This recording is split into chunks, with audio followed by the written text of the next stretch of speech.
If you're in your 40s, 50s, or 60s and you're considering starting over and you've got the wide range of emotions going through your head, can I do it? Is this the right time? How's it going to happen? I don't know how to do this. Where's the money coming from? This video is for you. This is actually the part 2 of the video that I did on Sunday. So if you haven't checked that out, go back and watch it. I was a complete emotional mess, unintended, but this is what I wanted to say in addition to what I said then. For those of you who don't know me, I'm Joanna M. Cameron. I'm a licensed mental health therapist. I'm a life coach, and I empower women to be, do, and have anything they truly desire without the guilt.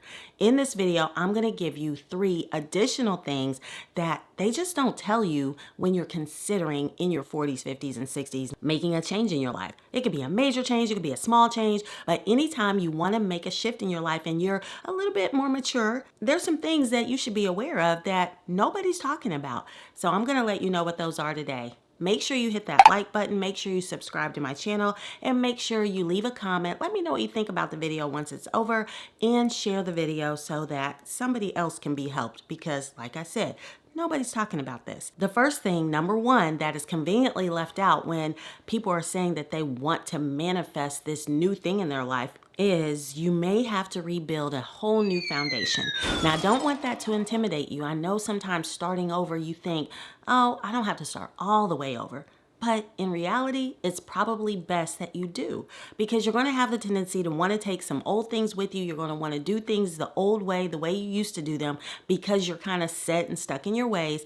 But you just simply have to rebuild. And that's how you get to the manifestation. Because if you're starting over, just understand that you want a fresh start, even though it can be a little intimidating. I want you to take the time to realize that this is what's getting you in perfect alignment. Because the reason why you want to change is because things were all out of alignment from the beginning. You're wanting to get rid of the old self, the old stuff, the things that weren't benefiting you, the things that didn't light you up and fulfill you. So now that you're in your 40s, 50s, and 60s and you've lived a little bit of life, you understand that there's more value in what you have to come than there was in the things that you had before. So while things may be moving a little more slowly, just understand that the foundation is going to be so much more solid. And that's the first thing. You may have to rebuild from the ground up, but look at that as a positive and look at it as this is the real start, the true start that I really wanted, and I get to design this. So the second thing that they don't tell you when you're in your 40s, 50s, and 60s about starting over is you may outgrow some things. You may outgrow some people. So as you're moving into this new life that you want to manifest and you're getting rid of the old, and so it's like out with the old and with the new, that also means out with some of the old people in your life as well. So everybody can't go where you're trying to go. And sometimes that's the problem. You're trying to hold on to old people, old things, and become a new person. When I say you may have to rebuild, that means you may have to completely tear down, get rid of, remove some of the things and people in your life from your past. Everyone's not going to be a support system for you. And as you're getting older, you start to realize that, and especially when you're trying to change things in your life, you'll start looking at people a little bit differently because as you're growing, you're going to look and see that everybody's not growing with you. And if people aren't aligned with the path that you're trying to be on, if you don't find that they're supportive, if you don't find that their mindset is the same or even similar, I should say, doesn't necessarily have to be the same, but if they're thinking about doing A and you're way over here at Z, there's a huge gap that just doesn't align. So look at some of the people you're hanging out with, look at some of the places you used to frequent, and see if they're actually in alignment with where you're trying to go, the new person that you're trying to be. You have to be able to visualize and see yourself in the place as the person that you desire to be. And if things don't align with that future self that you see, then you have to say goodbye to them. That's a part of the rebuilding process. So not only are we starting from the ground up with a fresh new foundation, sometimes we have to kick some people off that foundation that were there before. But again, if your old life is something that you're trying to get rid of to become a new person, then you may have to say goodbye. Goodbye. And then the third thing that no one tells you when you're going through this process is you're going to feel like you're behind. You're going to be looking at social media. You're going to look at somebody else who's doing bigger and better than you. You're going to look at somebody who's the same age as you in their 40s, 50s, and 60s, and they just got it made. But guess what? You're only seeing the highlights of their life. You're seeing what they posted. You've seen exactly what they want you to see.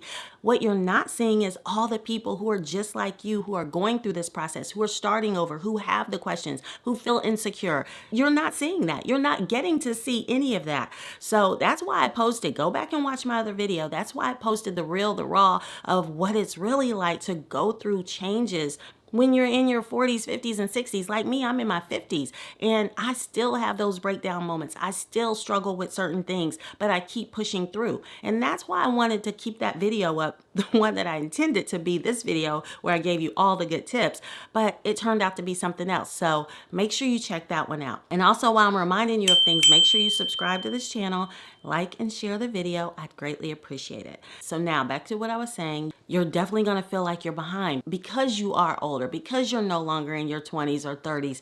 You're going to feel like you have to rush to get things done to catch up with everybody. But remember, what you're seeing most of the time on social media is not the whole truth. Behind the scenes, people are struggling. People have had to work hard. People didn't just wake up with all these amazing ideas. So take your time, give yourself some grace, and understand that you are exactly where you need to be in the exact moment that you're there. I always say everything happens the way it's supposed to happen to get you where you need to be. The good, the bad, the ugly. It's all a part of the process. So take it with stride, take it with grace, and keep your head up as you continue to move forward, and know that the thing you want to manifest, if you can see it, laser focus in on it, it's already a done deal, and the timing for you to get there is in perfect alignment. I think I got all the tips that I wanted to share with you. There's many, many more. There's other things that I'd love to share with you. However, I'm not going to take up all the time doing it here. We are in Thanksgiving week right now, and I just want to remind you to feel gratitude. If you don't have a gratitude journal, make sure you get yourself a gratitude journal. Just write down at least three things. I say 10. I do 10. But if you could write down 3 to 5 things every day that you're grateful for. If it's a cup of coffee, it's the creamer in your coffee. If it's the pen you're writing with. If it's the carpet that you're walking on, how soft it feels. Whatever it is, no matter how minor it is, find 3 things, 3 to 5 things every day that you're grateful for. And it will enhance your life in so many ways that you really can't imagine how big an impact such a small thing can have on your life. So once again, going into this Thanksgiving week and every day, but especially this week, be thankful for what you have, what you don't yet have, what you anticipate having, all the things, and it will make room for your manifestations to reach you sooner. Thank you so much for being here. I'm Joanna M. Cameron, and I will see you again next time. Bye for now.